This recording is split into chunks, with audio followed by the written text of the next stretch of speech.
अस्सलाम वालेकुम everyone, welcome to my channel. Assistant director का 2019 का जो एमओडी का पेपर हुआ था, वो पेपर जो है वो मैं आपसे शेयर करने लगा हूँ।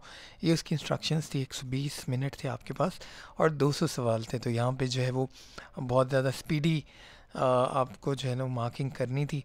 ठीक है, नेगेटिव मार्किंग भी थी इस पे 0.25 की। अच्छा, हम सिर्फ ये देखेंगे कि पेपर किस तरह का बन रहा था, तो सिलेबस का हमें आइडिया हो जाएगा। अब आप इंग्लिश में देखें, उन्होंने पहले एंटोनिम्स पूछे हैं, ठीक है। उसके बाद उसने जो है वो आपसे एनालॉजीज़ पूछी हैं, ठीक है। और एनालॉजीज़ के बाद उसने आपसे सिनोनिम्स पूछ लिए हैं, वो which letter word phrase that is most nearly similar, तो ये सिनोनिम्स हो गए, ठीक है, इंग्लिश में। और फिर आखिर में उसने आपसे एक पैसेज दे दिया और इससे कॉम्प्रिहेंशन पूछ ली।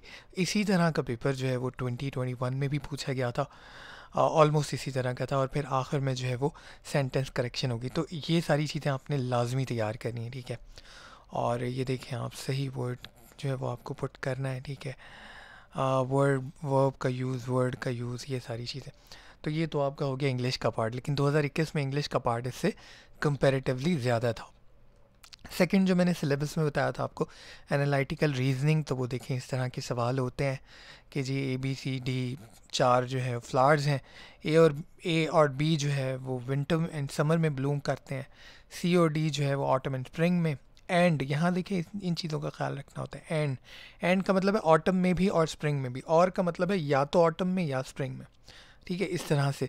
फिर बी और सी जो है वो स्प्रिंग एंड विंटर में, और फिर डी जो है वो समर एंड ऑटम में। और तो आपको इस तरह के सवाल दिए जाते हैं, आपको सही आंसर देने होते हैं। इसको मैं सॉल्व करके ज़रूर शेयर करूँगा आपके साथ, लेकिन पहले मैं सिर्फ एक इनका इतनी लंबी वीडियो बन जाएगी कि मैंने पार्ट्स में मुझे तोड़ना पड़ेगा इसको। तो पहले हम जो है वो सिलेबस इसका पूरा देख लेते हैं कि किस तरह के सवाल आपसे 2019 में पूछे गए थे। देन ये देखें, आपके पास अगेन एक और सवाल है एनालिटिकल रीजनिंग का। ये भी मैं सॉल्व करके इंशाल्लाह शेयर करूँगा।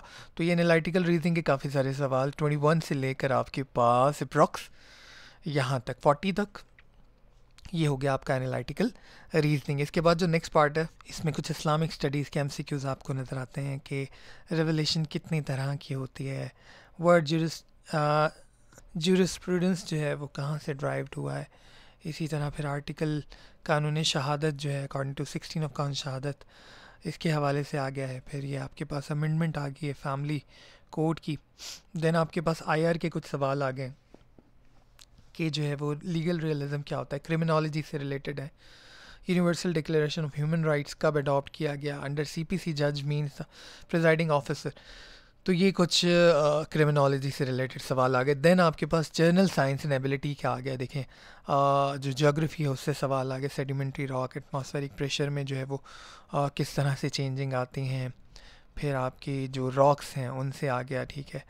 आपका ये ज्योग्राफी कहाँ से ड्राइव हुई, तो ये बहुत सारे सवाल आपके जर्नल साइंस से आ गए। देन उसके बाद कौन सा पार्ट आपसे पूछा गया, अभी ये क्लाइमेट के हवाले से वही जर्नल साइंस का चल रहा है, ठीक है। ये भी जर्नल साइंस का है, ये भी जर्नल साइंस का है। देन अच्छा जी, ये यहाँ पे भी अगेन जनरल साइंस, तो जनरल साइंस का अच्छा खासा पार्ट आपने यहाँ पे देखा। उसके बाद आपका जो है वो China is concern with article 370 due to the claim over, तो ये उसका कुछ करंट अफेयर्स आ गए। 37 आर्टिकल 370 आर्टिकल जो कश्मीर पे था वो किस हवाले से था, ठीक है। Elementary school children begin their school they enter that stage of, तो साइकोलॉजी से रिलेटेड कुछ सवाल यहाँ पे आपके पास आ जाते हैं। अच्छा, ये 2019 है, जो 2021 में हुआ था उसमें साइकोलॉजी और ये वाले नहीं थे, ठीक है। तो आपको परेशान होने की ज़रूरत नहीं है, ठीक है। इसके बाद आपसे जो चीज़ शेयर की गई है, वेस्टफालिया IR के MCQ स्टार्ट हो गए, ठीक है। CPEC किस हवाले से मशहूर है, और ये सारे IR से रिलेटेड MCQs हैं। आप जो है इसको रोक के वीडियो को, सवालों को पढ़ सकते हो। फिर ये भी अगेन रियलिस्ट थ्योरी का है, वुड्रो विल्सन किस थ्योरी को सपोर्ट करते थे। अगेन IR से रिलेटेड भी काफ़ी सारे सवाल वहाँ पे मौजूद थे। देन आपके पास जो है वो आपका सोशियोलॉजी स्टार्ट हो गया, ठीक है। स्ट्रक्चरल फंक्शनलिज्म, एलियनेशन, सारे थ्योरीज़ का कॉन्सेप्ट, रॉबर्ट मार्टिन ने जो अपना कॉन्सेप्ट दिया हुआ है स्ट्रेन थ्योरी का, कैपिटलिज्म का अपोजिट क्या होता है। तो ये देखें, आपको ऑलमोस्ट हर चीज़ उसने आपकी वहाँ पे टेस्ट की है 2019 में। 2019 का पेपर काफ़ी ख़तरनाक था और इसका मेरिट बहुत नीचे बना था। कंपैरेटिवली 2021 में जो है जो सब्जेक्ट एक्सक्लूड थे वो मैं अपनी वीडियो में बता चुका हूँ, अभी फिर बता देता हूँ एंड में। अच्छा, पाकिस्तान स्टडीज़ आपके पास आ गई है, ठीक है। पाकिस्तान स्टडीज़ के कुछ सवाल यहाँ पे आपके पास आ गए हैं, कॉन्स्टिट्यूशन से सवाल आ गए हैं, आपके जो इम्पॉर्टेंट फिगर्स हैं, इम्पॉर्टेंट पर्सनालिटीज़ हैं, उससे रिलेटेड सवाल आपके पास आ गए। देन उसके बाद आपके पास हिस्ट्री से सवाल आ गए हैं, ठीक है। तो ये आप देखेंगे किस तरह का पेपर, बहुत वर्सटाइल पर्सनालिटी उनको चाहिए होती है, और ये फिर अगेन पाकिस्तान स्टडीज़ से रिलेटेड आपके पास सवाल है। तो ये जो है वो ओवरऑल, फिर आपके पास G20 समिट यानी करंट अफेयर्स से सवाल है यहाँ पे, ठीक है। ये करंट अफेयर्स से काफ़ी सारे सवाल आ गए हैं। फिर आपकी जनरल नॉलेज चेक हो रही है यहाँ पे। तो ये ओवरऑल आपका जो है ना पेपर था 2019 का, ठीक है। और इसके बाद जो है वो आपके पास कुछ इकोनॉमी से भी रिलेटेड सवाल थे। तो ये 200 सवाल थे आपके पास, ठीक है। और इसमें उसने आपको टेस्ट किया था अलग अलग तरीके से।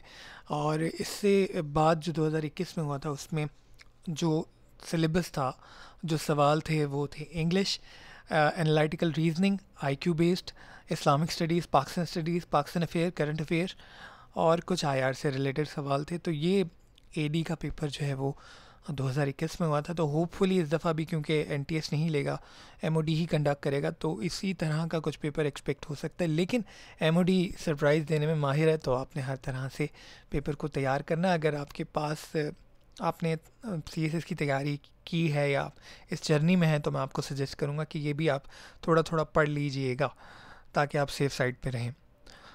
वीडियो में इतना ही था, होपफुली वीडियो पसंद आएगी। अगली वीडियो में मैं एक एक पार्ट सॉल्व करूँगा, स्पेशली एनालिटिकल रीजनिंग का और इंग्लिश का, ताकि आप लोगों को कुछ आसानी हो सके। Thank you so much. Video को लाइक एंड शेयर कीजिएगा, चैनल को सब्सक्राइब कीजिएगा। Thank you so much. अल्लाह हाफ़िज़।